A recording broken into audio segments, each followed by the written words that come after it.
Assalamualaikum and very good day.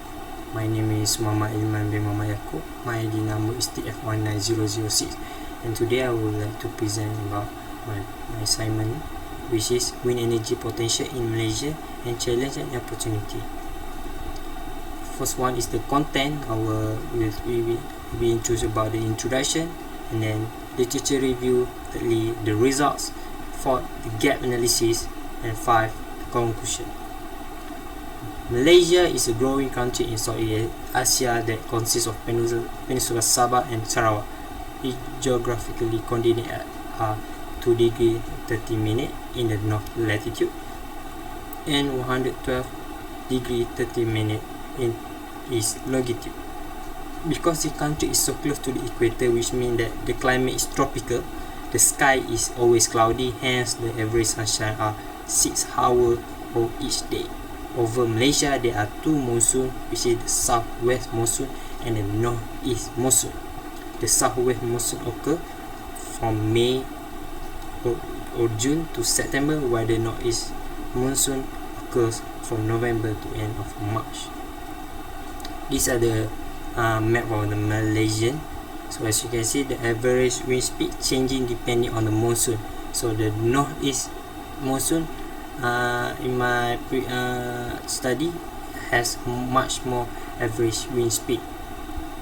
So wind energy is a renewable source of energy that is one of the world's fastest increasing energy resource due to its clean nature and free availability. Wind energy offer the best potential among Malaysia renewable energy source in the near future. So wind energy produce more efficiency than a PV module. So wind energy, in comparison to other countries, Malaysia has a low wind speed. So in general, powerful blow inform the Indian Ocean and South China Sea. Wind energy refer to the technique of wind to generate mechanical power or electricity. Wind turbine transform wind kinetic energy into mechanical power. So as you can see, these are the formula to compute the wind direction. As you can see in the right, theta is the value of wind direction observation, n is the number of observation, and theta is the average wind direction, and r is the consistency of the direction. So the study revealed that the combination of a gamma and a finite mixture of VM distribution is the ideal bivariate model for the clarification of Kuala Terengganu wind data. Wind speed. As you can see in the map at the right, the west side of Peninsula Malaysia have among the lowest wind speed compared to the east of Peninsula Malaysia, which has among the highest wind speed, especially Mersing, which has the highest wind speed of 3.1 meter per second. So in energy policy in Malaysia, Malaysian government has attempted to increase the use of renewable energy (RE) with the goal of preventing non-renewable sources from being depleted and ensuring the sustainability of energy supply. So RE is included in the 5th fuel policy, which is established as the 5th component of the 8th and 9th Malaysian plan, alongside hydro, coal, gas and oil, biogas and biomass, small hydropower and solar photovoltaic PV. Datuk Seri Maximus Ongkili, the former Minister of Energy, Green Technology and Waters, stated in 2017 that the government was looking into wind energy to maximize carbon footprint and greenhouse gas emission. Next, the techno-economy. The research indicated that optimal location for wind turbine installation with potential production range from 37.5 to 43.1 megawatt hour per year, and feed rate ranging from RM 0.46 to RM 0.80 cent per kilowatt hour. The PV connected to the grid hybrid system is the best and most affordable configuration. The cost of offshore wind turbine, however, is around 40% greater. The annual operation and maintenance expenditure are typically 2% of the wind turbine construction cost. Furthermore, the design, because of the dependability and economic benefit, square cage induction generator and permanent magnet generator are often used in windmills capable of small and medium-sized business. while wound field synchronous generator, permanent managed synchronous generator, and induction generator are now used with various high power wind turbine. Furthermore, environment wind energy is the fastest energy source available because it produces no water or air pollution and generate no hazardous waste. Because wind power does not require source transportation, it does not use natural resources such as oil and gas.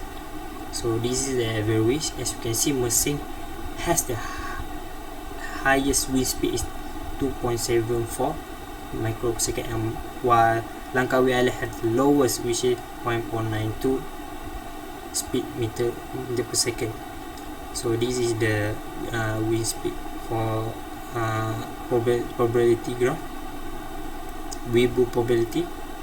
So this is, as you can see, in the left is the wind speed. In May, the wind speed dropped, and then in 1 December, the wind speed rises.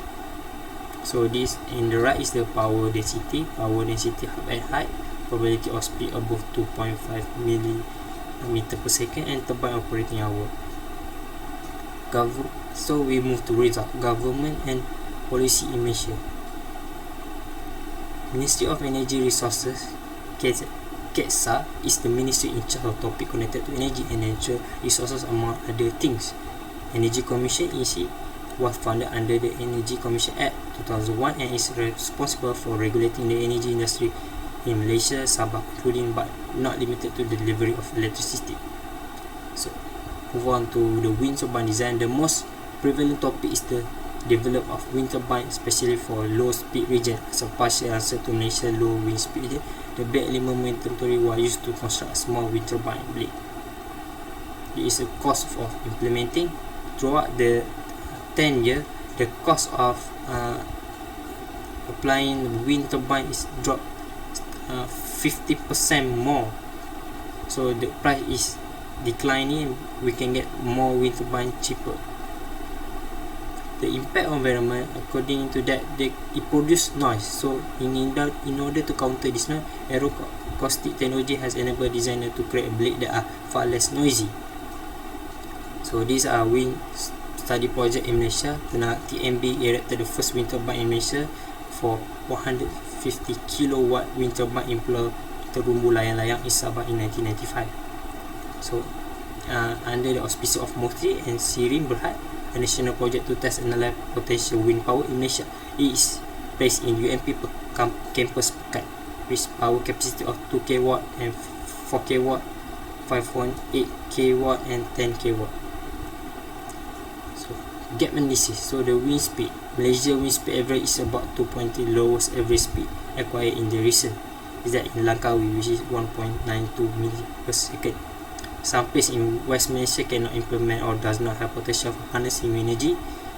Wind direction. In Mersing, wind direction study revealed that the southwest direction occur in 20% of the case. However, examination of expected wind speed at different height revealed